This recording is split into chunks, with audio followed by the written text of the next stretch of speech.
Dicen que el tiempo ayuda a olvidar las penas. Dicen que las heridas se cicatrizan. Hay amor, hay amor. Por encargo de Procasur, del FIDA, haciendo pues un reportaje, una entrevista en el programa de jóvenes emprendedores, específicamente de jóvenes rurales que emigraron y retornaron a su comunidad de origen para compartir el éxito y el conocimiento sobre todo que ellos lograron. Y estamos acá con el ingeniero Zenón Gómez Apaza de ASAP, Asociación Savia Andina Pucara. Desearíamos saber, usted es uno de los casos que hemos visto de los pocos jóvenes que fueron en algún momento de su vida, de su comunidad se trasladaron a la ciudad, por algún motivo, a veces es educación, otras veces por la problemática social, y estudiaron, se desarrollaron, y en algún momento de su vida decidieron volver, y no solo volver para desarrollar lo que hacían sus padres, sino ese conocimiento llevarlo, y lo que uno aprendió llevarlo y transmitirlo a su vida. Efectivamente, mi nombre es Zenón Gómez y agradezco por esta oportunidad para compartir la experiencia vivida. Me tocó nacer en la ciudad de Ayaviri hace 45 años atrás, digamos a consecuencia de una migración corta, breve dentro de la localidad, del campo a la ciudad que hicieron mis padres, con fines de trabajar en una municipalidad. Y luego mi vida siempre se desarrolló en el medio rural, en la agricultura, la ganadería, con visitas a la ciudad con fines de hacer los estudios escolares, ¿no? La primaria y la secundaria, durante los 11, 12 años, que han marcado, digamos, el aprender el español como un añadido entre ir y venir del campo, de la comunidad que es Colquejao, Coriñó en este momento, con Ayaviri, ha permitido que me afirme más en el campo que en Ayaviri, que ahora puede ser una ciudad intermedia aquí en el altiplano. Esa época me sirvió para, por un lado, leer y escribir, pero también para ir conociendo los procesos que se daban, los procesos sociopolíticos que se daban en los años 80, 70, 80, de los cambios, digamos, del tránsito que se hacía de un gobierno militar a un gobierno democrático, la aparición de Sendero Luminoso en los años 85 aquí en esta zona, y las formas de pensamiento que se estaban optando en ese momento, básicamente en la agricultura. Estamos hablando de la transferencia tecnológica, todo eso, y por el cual a mí me animaron a seguir la carrera de agronomía. Bueno, hubieron ofrecimiento de otras cosas, pero yo abracé la carrera porque estaba más vinculado a la actividad agropecuaria. O sea, usted concluye los estudios primarios y secundarios en su comunidad y de ahí toma la decisión de ir a estudiar una carrera en la universidad. En la Universidad Nacional del Altiplano, el año 87, y iniciamos las clases a finales del año 88. ¿Qué fue lo que lo inspiró a ese primer gran paso, ese salto? Mire, tiene que ver mucho con la visión de mi papá, que tenía amigos ingenieros en las empresas asociativas de esas épocas, por el estatus que tenía el agrónomo en la empresa. Ganaba bien, tenía una posición social, etc. Entonces, él quería eso, que yo fuera lo mismo, pero cuando me tocó ya egresar, ya el escenario había cambiado. El agrónomo ya no era tal de hace 10 años atrás, sino era alguien que tenía que tocar las puertas con los papeles en mano para encontrar un puesto de trabajo. Pero el caso mío fue diferente por el hecho de que mi papá, en una actividad académica de graduación, me condenó.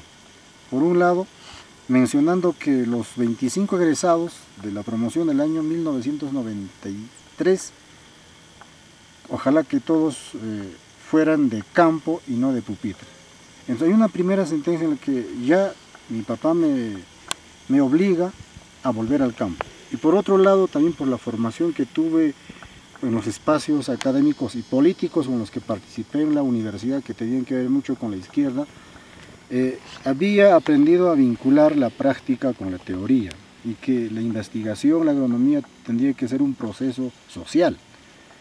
Entonces me vi obligado a volver al campo, a volcar los conocimientos que había aprendido en la universidad para transformar la realidad, digamos la paupérrima realidad, así como se hacía la constatación del campo.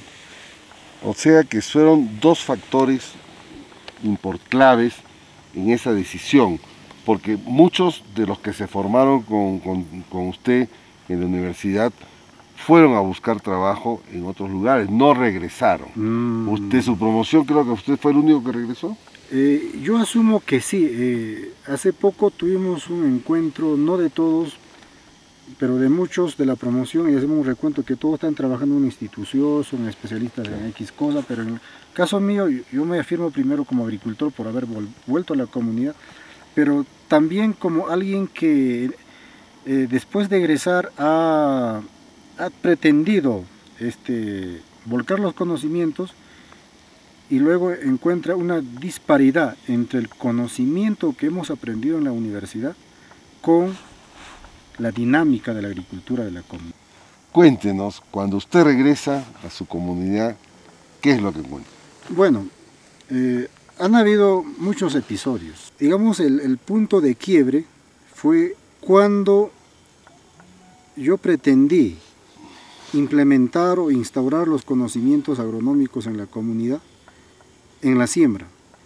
Estamos hablando de octubre, noviembre del año 1994. Mi papá, que en paz descanse, Zenón Gomel Mamani, me dice, hoy día tenemos que sembrar, era un 6 de noviembre, hay que sembrar la papa, porque es el día de San Vicente, el día de su abuelo. Y si siembra ese día, haya o no lluvia, siempre va a cosechar. Entonces, yo miraba ese punto. Como agrónomo, tenía que haber las condiciones suficientes, mínimas, para instalar un cultivo. Y uno de ellos era la humedad, y habían indicadores físicos de cómo saber la humedad. Pero sin embargo, tuvimos que sembrar. Y ese fue el momento en que se encontraron las dos formas de ver la agricultura y que no eran compatibles. Por un lado, la visión agronómica que no veía las condiciones, y por otro lado, la vivencia campesina decía que sí hay que sembrar y que la cosecha estaba garantizada después de meses. Entonces, esto me permitió, por un lado, repensar en mi formación, sobre qué cosas hemos sido formados como agrónomos, cómo fui formado yo y cómo la comunidad estaba desarrollando la agricultura. O sea, usted encuentra una realidad, ¿no? Un choque porque hay que ver lo siguiente, ¿no? Que esto no es la gran agricultura, que estamos hablando de la costa, no de un ingeniero agrónomo de la costa. Estamos hablando de un ingeniero agrónomo que va a una comunidad donde hay la pequeña agricultura o la agricultura pues en zonas, digamos, en ladera, y que viene proveniente pues de conocimientos ancestrales muy importantes, porque son conocimientos transmitidos de la civilización inca, que tiene una gran sabiduría, que implica también señas, señales y rituales que vamos a hablar más adelante. Entonces usted encuentra esa, digamos, esa contradicción, por decir así, del conocimiento adquirido en la universidad y los conocimientos locales, y decide hacer algo. Eso marcó, digamos, una convicción que luego voy asumiendo por la agricultura campesina andina como la pertinente y la viable bajo las condiciones que usted ha mencionado de pequeña agricultura, en ladera, en condiciones que ahora se dicen de riesgo, etc. Y con esa finura de conocimientos se ha ido desarrollando la agricultura aquí en los Andes. Y básicamente en una comunidad con terrenos pequeños, con poca agua, etc. Y el pensamiento que yo tenía como agrónomo era precisamente para otro tipo de agricultura, una agricultura con condiciones más favorables y digamos condiciones geográficas, climáticas más homogéneas, y eso no se daba. Entonces yo retomo, por un lado, a valorar, gracias a mi señor padre, la importancia de la agricultura andina a pequeña escala y repensar las bases de formación de la agronomía.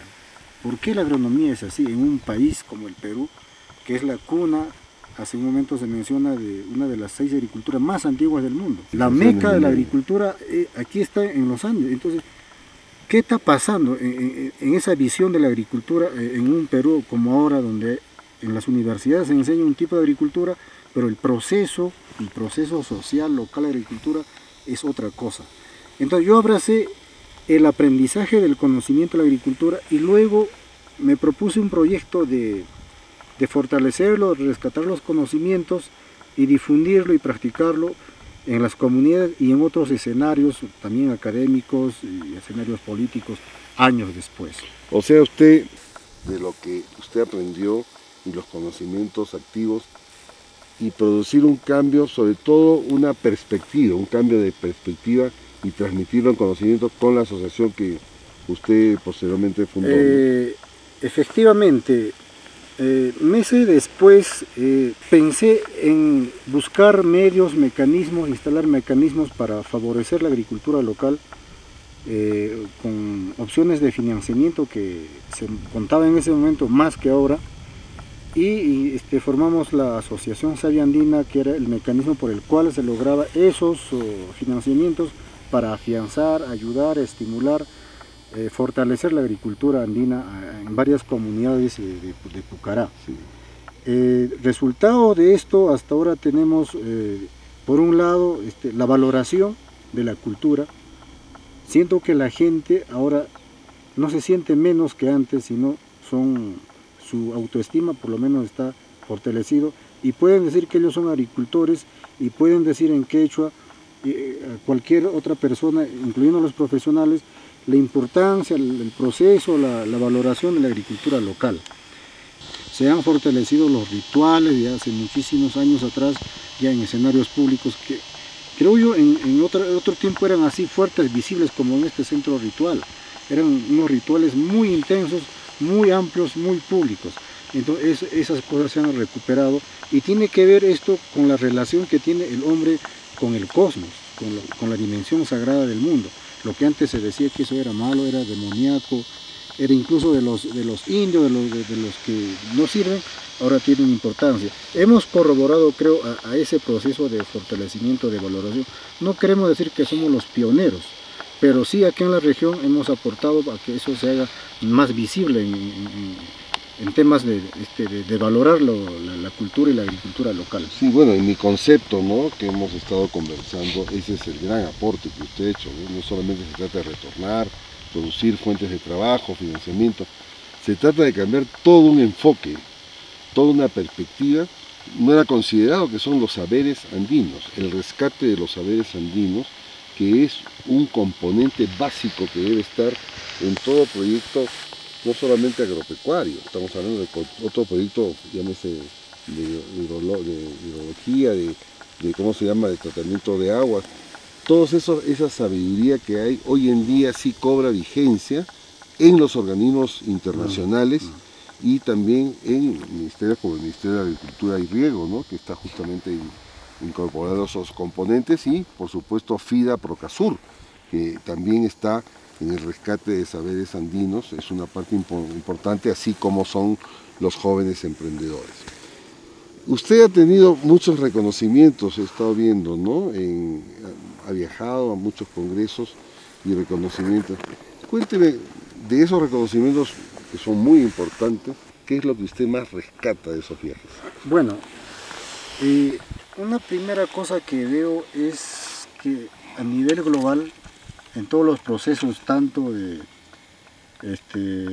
Convenio de Diversidad Biológica, que es uno de los temas que a nivel de Naciones Unidas se está procesando, también en el tema del cambio climático, con las sucesivas conferencias de partes que se vienen desarrollando cada año, he visto que hay una demanda por retomar los conocimientos tradicionales e incorporarlos a la par con el conocimiento científico dentro de la estrategia de adaptación, en este caso al cambio climático, o recuperación de los conocimientos para fortalecer la crianza de la biodiversidad. Entonces, yo veo que sí hay un espacio, hay una demanda por el mismo hecho de que la ciencia no es suficiente en este momento como propuesta para resolver todos los problemas y se echa mano a otros sistemas de conocimiento y que para nosotros es el sistema de conocimiento andino-amazónico. Entonces allí yo veo que hay un espacio hecho, pero hay que colocar ahí los contenidos como en este momento se requiere. Tenemos también en la OMPI, la Organización Mundial de Protección del Conocimiento Intelectual, algo así. Ahí también hay un espacio que se discute sobre todos los temas relacionados a biodiversidad. Obviamente como patentes, como derechos de propiedad intelectual, etc. Pero ya es un escenario de discusión para ver si los conocimientos son propios de alguien o es propio de una colectividad.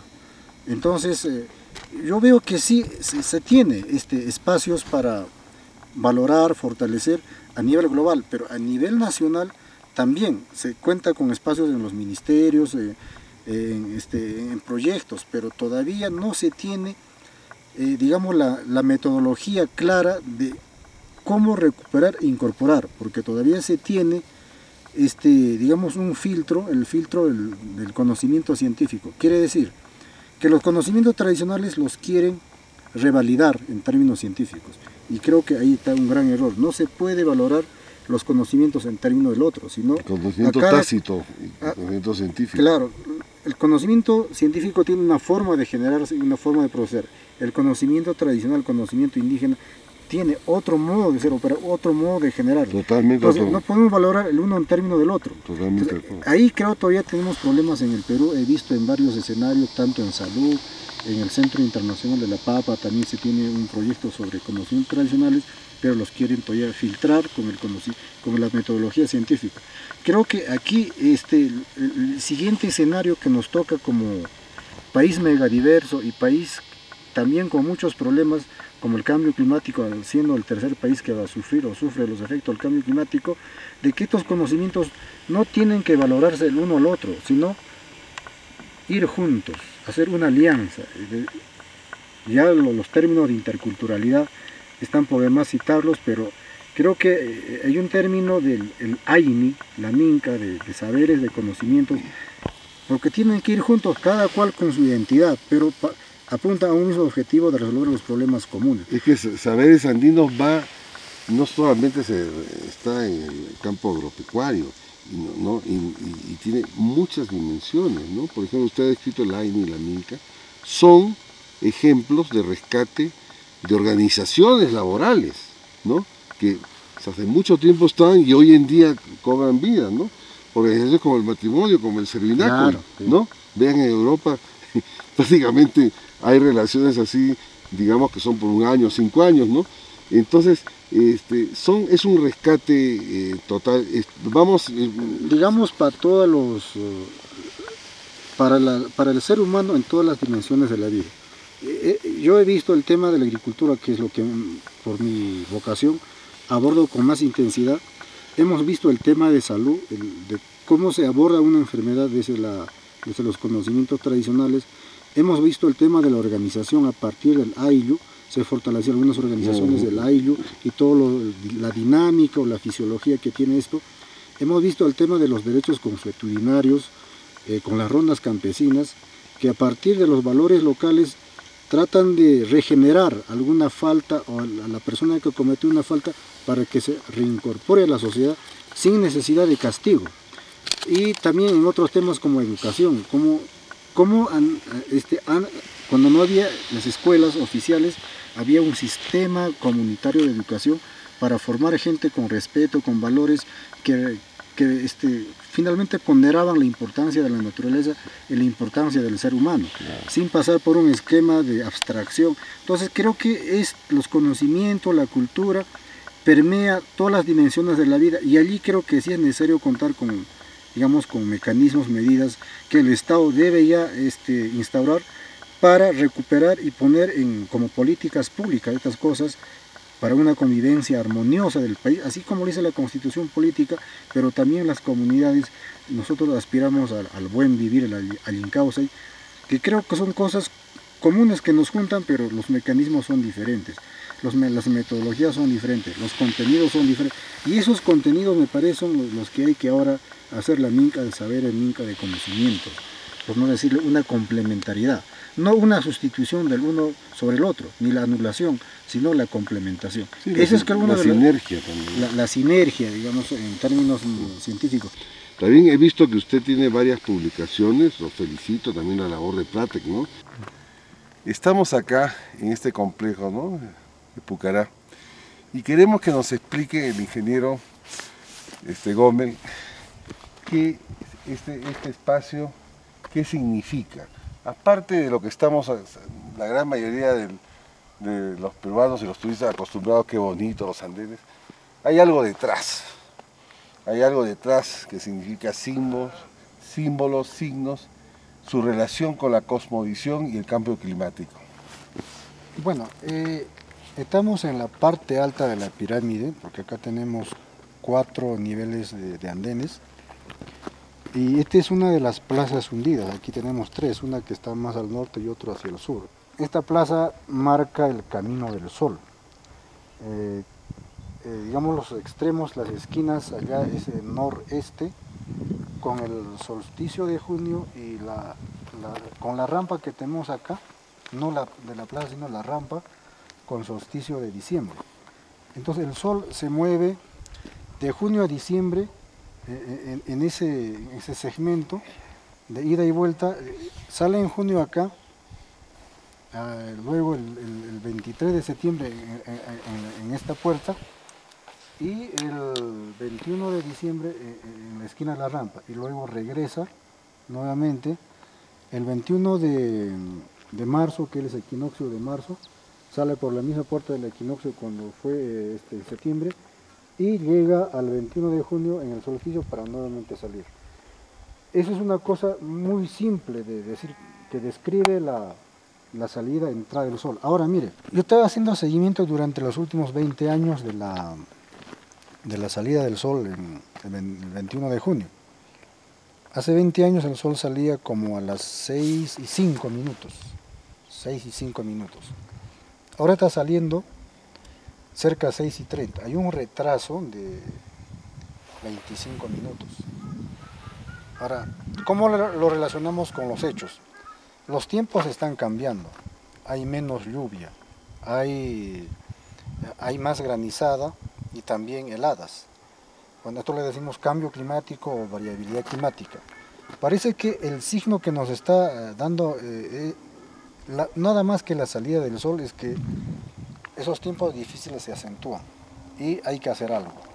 Por un lado, las medidas con la agricultura que se están tomando es que se está adaptando a los nuevos periodos pluviales. Las lluvias vienen más retrasadas y las siembras también se pretende acomodarse a esos momentos de presentación de lluvias. Por otro lado, habrían medidas también de rituales. Fortalecer los rituales para que estos cambios no sean drásticos y que por lo menos la lluvia se haga presente en condiciones. Esos movimientos del sol nos estaba diciendo también que estamos en épocas difíciles. Por tanto, por ahí yo retomo que hay signos que se vinculan con lo que nos dice este centro ritual con las actividades agrícolas que estamos desarrollando. Como este centro ritual era pues de utilidad para nuestros ancestros, ¿no?, agricultores, hoy también lo es. Y hay que aclarar algo en los rituales, ¿no? Los rituales muchas veces no son comprendidos en su función científica, en su función del ser humano. A veces son rituales que aparentemente para un sector de la población no tienen un significado. Tiene un significado muy importante en diferentes culturas. Por supuesto. Porque un ritual es un compromiso. Hay diferentes formas de hacer un compromiso, ¿no? Es una comunión, digamos, una comunión de todos no solamente el ser humano, sino la dimensión sagrada, los apus, la Santa Tierra, los fenómenos naturales, la lluvia, el agua, todos en una comunión. ¿Para qué? Para tener una armonía. En mi modo de sentir es digamos, la finalidad de un ritual, para estar todos bien, para comulgar en un momento y culminar una unión común. Una unión común para empezar un proceso y también para terminar ese proceso. Entonces hay rituales en diferentes momentos. Ya se nos acerca el carnaval, entonces ahí se presentan los rituales de florecimiento para ayudar a fortalecer al cultivo, a la crianza de animales. Entonces, el carnaval es un momento ritual muy importante, aquí en Pucará, en los Andes en general. Entonces, y mire, este lugar tenía vinculación con momentos rituales tanto de solsticios y los equinoccios. Y eso aquí está claramente visualizado. Y las puertas que vemos ahí, tanto la puerta del lado este como también el lado sur, el lado norte, eran los espacios donde se colocaban las ofrendas. Y se habla de rituales muy, muy fuertes cuando habían cambios climáticos también fuertes. Eso que se llama el Pachacuti, el volver a la normalidad. Incluso se habla de pagos humanos que se hacían por acá, porque han encontrado ahí cuerpos humanos cuando han hecho las excavaciones. Entonces, estamos hablando de otra dimensión de rituales que se ha hecho en otros tiempos.